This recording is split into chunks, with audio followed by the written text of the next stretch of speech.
Hello friends, good morning, જય માતાજી, સતકલ સાહેબ. આજનો મારો બ્લોગ સ્ટાર્ટ થાય છે અને આજે અમે જઈ રહ્યા છીએ બાલકુબેર દર્શન કરવા માટે.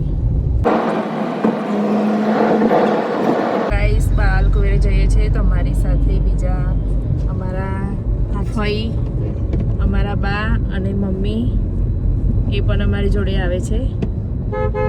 અને સૌમ્યાને આજે સ્કૂલની રજા હતી રથયાત્રાના કારણે. રથયાત્રાની રજા છે સ્કૂલમાં, તો એ પણ અમારી જોડે આવે છે. સૌમ્યા, હાય કહી દે અને ગુડ મોર્નિંગ કહી દો બધાને. Good morning. Good morning, good morning, good morning. હવે બા તમને બાલકુબેરની વાર્તા કહેશે. ગયા જન્મમાં હેતબાઈ માતાના રઘુવીર અને સુમંતાબાઈ બ્રાહ્મણ કુળમાં હતા. એમને છોકરો નહોતો, એટલે રાજા જાય તો એ રથ લઈને જાય કે ગમે તે લઈને જાય તો પાછો વરે અવસકન થયા એમ કે. પછી ગમે તે નીકળ્યો ખેતરમાં કોઈ ઓરવા જતું હોય, અનાજ ઓરવા જતું હોય તો એ પાછું વરે કે એમાં ઓછ્યો હશે તે આપણું સકન ખરાબ થયા તે પાછો વરે. હવે એ બેને ઘેર જઈને એમના પતિને કહ્યું રઘુવીરને કે આપણો સકન કોઈ લેતું નહીં કે આપણે શું કરીએ કે. તે એમને કે મને એવું કરે બધો, એટલે કે ચલો તાર આપણે જંગલમાં જઈને તપ કરીએ. તે જંગલમાં બંને જણ જતો રહ્યો, ઓંચ્યો હતો, જંગલમાં જતો રહ્યો. જંગલમાં જઈને અને 12 વર્ષ ત્યાં સુધી તપ કરવા એક પલટીએ બેસી રહ્યો. પછી પરમગુરુ પ્રગટ થઈને કહે છે, અરે રે તમારા ધણીની જે થાય, તમે આટલા બધા વર્ષથી કહેશે કે કેમ આમ બેસી રહ્યો છો? કોનમાં નાકમાં ભમર્યો ઘર કર્યો, કોનમાં હું કર્યો મારા કર્યા, આખા શરીરે રાપડા જોમી ગયા, તો હું તમે બેસી રહ્યો છો કે અરે અંતરિયામ, તમે તો આપ તો અંતરિયામી છો, અમારે શા માટે બેહવું પડ્યું તમને ખબર છે?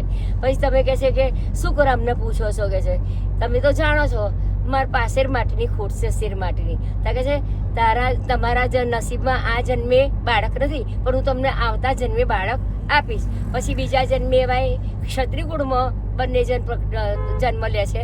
એમાં હેતબાઈ માતા એમનું નામ અને રઘુવીર એમના પતિનું નામ. હવે સારસા એમને લગ્ન થયા હતા. સારસાથી ભાઈ બાલકુબેર જતા હતા બાળકને લઈને, ટોપલામાં ઘાલીને એને બીજના દિવસે જતા હતા. તો રસ્તામાં એમને તરસ લાગી એટલે એમ ફફા મારતા હતા બધી, અહીં જવું કે પાણી મળશે, અહીં જવું, બધે પાણીની શોધમાં નીકળ્યો. તે દૂર એક સરોવર જોયું એટલે પછી અમે ખુશ થઈ ગયા. હાસ કહે છે કે મને હવે પાણી મળશે.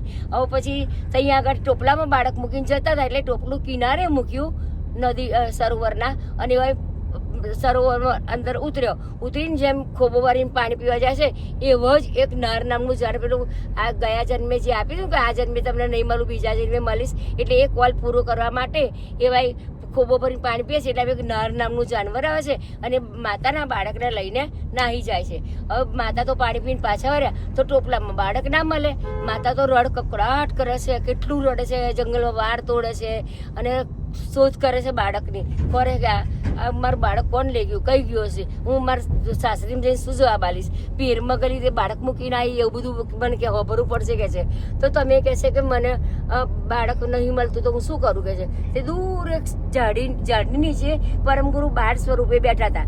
અને અમને એમ થયું કે આટલા જંગલમાં તો કોઈ આવું નાનું બાળક ના હોય કે છે, આ બાળક કોનું હશે, કઈ ભૂત પ્રેત હશે કે કોણ હશે? ત્યાર પછી બાલકુબેર વાણી ઉચ્ચાર કરે છે કે હે ધર્મની માતા, આપ ગભરાશો નહીં, હું તમારો બાળક છું, તમે મને તમારા ઘરે લઈ જાઓ.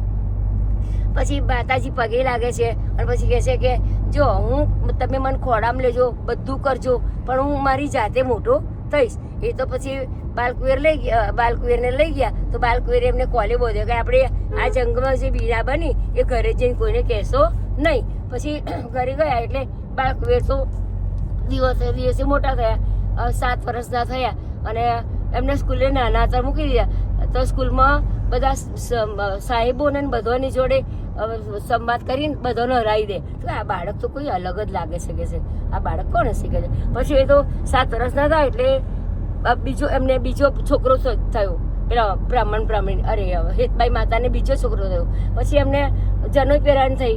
ત્યારે કહે છે કે મારા જનો નહીં પહેરવી કે છે. પછી થોડા દિવસ કે લગ્ન કરાવવાનું થયું તો કે મારે લગ્ન નહીં કરવું, આ બીજો ભાઈ છે એને લગ્ન કરાવો કે હું તો અલૌકિક પુરુષ છું અને મારે સંસારમાં બેસવું નથી. તે 7 વર્ષની ઉંમરે એમને 18 ધર્મગ્રંથો લખી દીધા અને 18 ધર્મગ્રંથો લખીને અને પછી પ્રગટ થયા, સારસામાં જઈને વસ્યા અને સારસામાં મોટું એમનું મંદિર નારાયણદાસ બાપજીએ બંધાયું.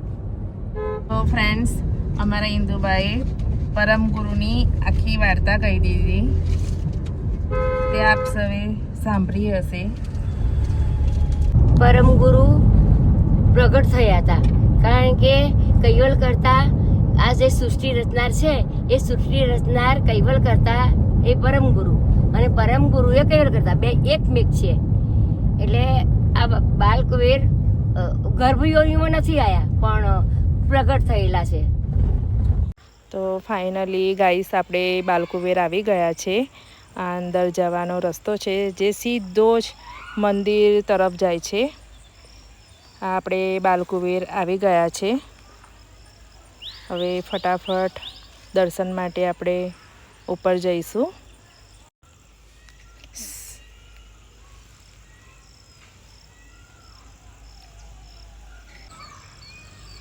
અને આ છે બાલ સ્વરૂપ બાલકુબેરનું. બધા દર્શન કરી લો. અને આજે છે અષાઢી બીજ, અષાઢી બીજના દર્શન કરી લો. આજે બીજ છે તો ભાવિ ભક્તો દર્શન માટે આવ્યા છે.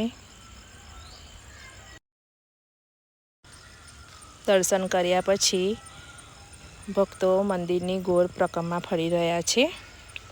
તો આપણે પ્રક્રમા ફરીશું, મંદિરની દર્શન કરીશું અને પ્રક્રમાનો પણ લાભ લઈશું. અહીંયા શ્રદ્ધા અને વિશ્વાસથી માનતા રાખે છે. જેના ઘરે પારનું બંધાતું ના હોય એ બીજ ભરવાની માનતા રાખે તો અવશ્ય એની માનતા પૂરી થાય છે, એના ઘરે પારનું બંધાય છે.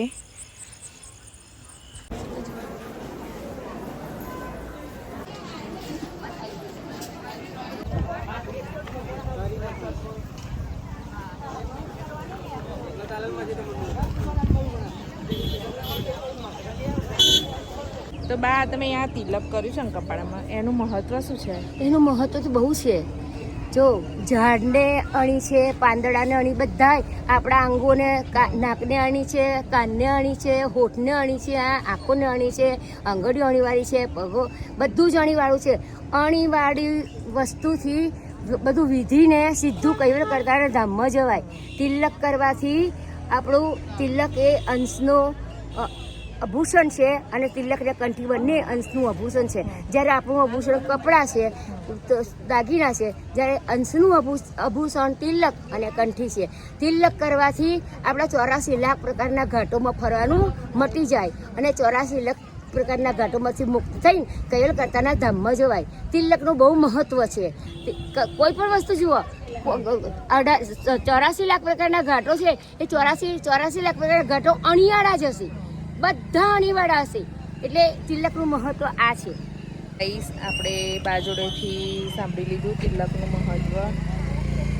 બહાર નહીં નીકળ્યા પછી, કારણ કે ગોળ રાઉન્ડ છે તો તે કાપો જ નથી, પછી નીકળાય કે નહીં બહાર, સંસારની બહાર નીકળાય જ નહીં. એટલે તિલક જ જોઈએ. ગોળમાંથી 84 લાખ પ્રકાર ઘાટમાં જ ફરવું પડે.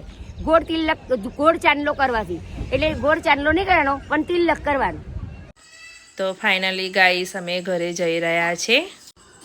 તો આજે અષાઢી બીજના દર્શન ખૂબ જ સરસ રીતે બાલકુબેરના થયા છે. અને ઇન્દુબા અમારી સાથે આવ્યા અને તેમના મોડે બાલકુબેરનો મહિમા પણ સાંભળ્યો, જે ખૂબ જ સરસ રીતે બાએ સમજાવ્યું. અને તેમને ભાર તિલકનું પણ મહત્ત્વ ખૂબ જ સરસ રીતે સમજાવ્યું. ફાઇનલી ગાઈસ, ઘરે આવી ગયા છે બાલકુબેરથી. તો મારો બ્લોગ સારો લાગ્યો હોય તો લાઈક, શેર એન્ડ સબસ્ક્રાઈબ કરજો. બાય.